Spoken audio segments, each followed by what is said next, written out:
In this segment, we're going to do a high velocity, low amplitude technique to the thoracic spine in the patient prone position. This technique is best performed on a flexion type 2 dysfunction, but can also be performed on a neutral type 1 dysfunction. However, it's inappropriate to do this for an extension type 2 because there is a fair amount of extension being placed into the spine with this force. Sometimes what we do to help for a little bit of springing action in the thoracic spine is to place a pillow under the patient's thoracic spine in the area of the dysfunction that's being treated. We palpate to the dysfunctional segment after we've done our motion testing, etc.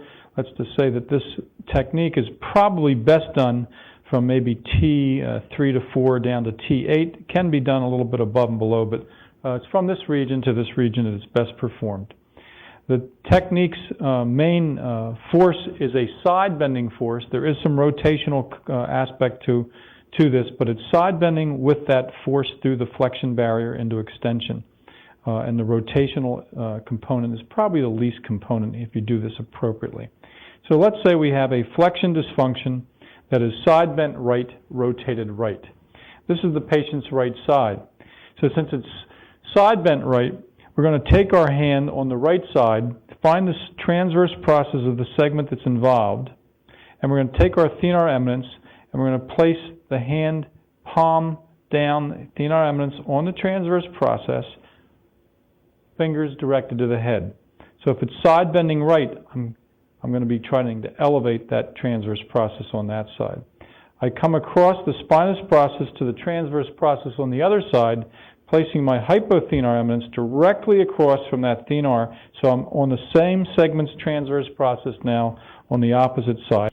So if it's side bent right, if my hand is on the right side directed up, now I'm carrying that side bending in the appropriate direction. Since my thenar and hypothenar eminences are on the transverse process, rotational impulse can be directed down a little more or less, one versus the other, directed on the rotational component side, so it doesn't matter which hand is up or down for rotation. So this direction of the fingers is all determined by the side bending. So now if it's a flexion dysfunction, I can keep my elbow straight, lean over the patient, and just kind of put a little pressure down into the extension barrier, ask my patient to take a deep breath, let it out, and as he lets it out, I just give a quick impulse with a little downward pressure into the ribs and the thoracic spine, and then into the direction of the hand. So let's do this again. Deep breath, let it out, and like so. You see, it's not a big heavy pressure. I'm not jumping on the patient, and it's more the quick impulse. You must feel the resistance.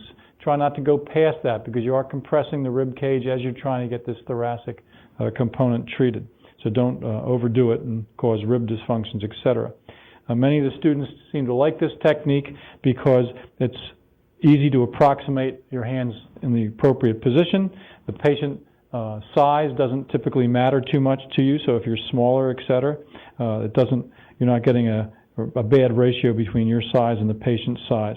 Now, for an example, if this was side bent to the patient's left, I would bring my hand over here and put it on the transverse process pointing up this way, so that now thenar eminence goes on this side, so that now I can carry the side bending into the side bending right barrier. So this would be a side bending left position, this would be a side bending right position. And you just leave just enough space for the spinous process in between those two transverse processes. Make sure that those thenar and hypothenars line up so you're not far away, because then you won't be affecting the proper segments. They have to be carrying each transverse process, one cephalad, one caudad on the same segment. Prone, crossed hands technique for preferential flexion type 2 thoracic dysfunctions.